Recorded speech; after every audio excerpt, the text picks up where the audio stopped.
Hi, my name is Glenn Garnes, and I'm the founder of the Village Connector Community News. I'm about to share with you the results of a discussion I had with students who participate with the Glenelg Leadership Council at Glenelg High School in Howard County, Maryland. As a result of that discussion, I created the presentation you're currently watching. So in essence, this presentation was created by me in collaboration with the students. This project started out with an invitation to speak at the Leadership Conference on the topic of leaders without a title. I do a lot of public speaking engagements, and traditionally I lecture and follow that with a question and answer period. In fact, that was my original plan for this event. But something made me take a different approach. As I read the invitation letter, I zeroed in on the fact that they were asking speakers to be more interactive with attendees. So I thought I would take that to heart, and instead of merely talking at the attendees, I decided to get them participating in the creation of the lecture. So what we did was conduct a mastermind focus group session where together we brainstormed on the topic of leadership. Since there were 3 breakout sessions for students to choose from, we held 3 focus group sessions. We had 1 volunteer in each session who served as the scribe to record the thoughts being expressed by other group members, and those notes were presented to me to finalize the slide content and share that with you in this presentation. The result was a community collaboration where everyone had the opportunity to express their thoughts on 3 main topics relating to leadership. It was an interesting and inspiring process, one that surprised me on a number of levels, but one I am sure was more rewarding and more entertaining than sitting and listening to someone lecture on leadership. We started by putting out for the group's consideration the question, what is a leader? Here's what the group came up with. A leader is someone who takes action on things that need to be done, someone who can govern or lead others, someone who stands up for their beliefs. A leader is someone who has interpersonal skills, who sets a good example, who inspires collaboration, and who puts themselves out there and motivates others. A leader is someone who shows grace under pressure, who is not afraid to fail or to be criticized. A leader is someone who is aware of how they affect other people and how people see them and who can guide others. After that first question and the answers to it, I knew that I was in for a very special treat, courtesy of some of the brightest students in Howard County. I was excited to continue, and continue we did. We next asked the question, who can be a leader? And there was general consensus that anyone can be a leader, but more profound and more in keeping with our original topic, the students recognized that all of us are already leaders, because we all have someone who looks up to us or is influenced by us in some way. One epiphany moment came when at least one of the students volunteered that younger children can provide leadership for adults. And then I realized that that is exactly what was happening before my eyes, as these 3 groups of students were putting aside all kinds of societal differences to collaborate on something important. I wonder if any politicians could benefit from that leadership principle.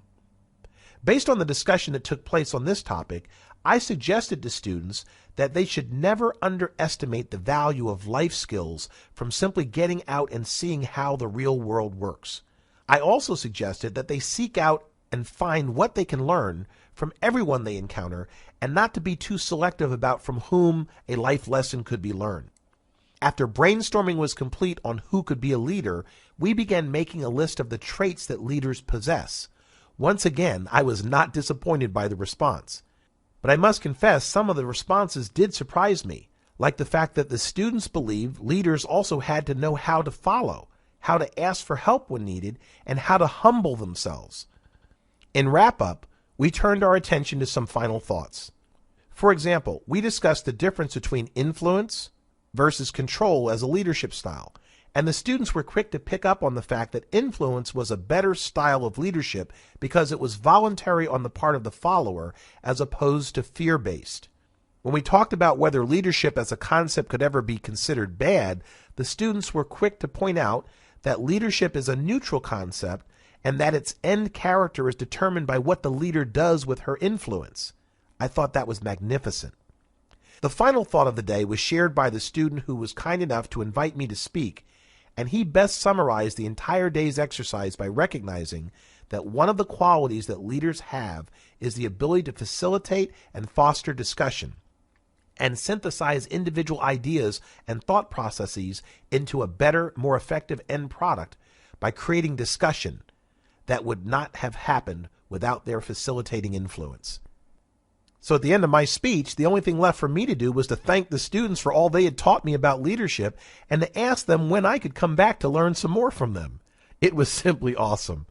And for the parents who are watching this presentation, you have a lot to be proud of when it comes to what's going on at Glenelg High School and your kids. I can tell you that I am truly privileged to have spent the day with this fabulous group of youngsters. Now that we've all been inspired, and now that we're all a little bit more educated on leadership, I'd like to take a moment to thank some other people who made my participation in this event possible. And those people are the many local merchants who support the Village Connector Community News. As the result of support from small locally owned businesses in your area, your kids have an internship program, an online youth group, a charitable giving and fundraising program, and an opportunity to save money every day when you shop for things you're going to buy anyway. That is essentially what Village Connector is all about, making community prosperity a reality for you and your neighbors with help from you and your neighbors. I want to encourage you to get connected with us by joining our exclusive social network at www.villageconnectorcommunity.com. That's www.villageconnectorcommunity.com. There you will find lots of resources to help improve quality of life for you and your family. You'll also be able to plug into the only online newspaper in your area that doesn't cover politics, crime, or controversy, but does focus full-time attention on all the things that make us proud of where we live. Go to www.villageconnectorcommunity.com and set up a profile. Join us in making neighbor and community mean more where you live. On behalf of Village Connector and some very special students at Glenelg High School, I want to thank you for watching this presentation on leadership. Take care, and thanks for being our neighbor.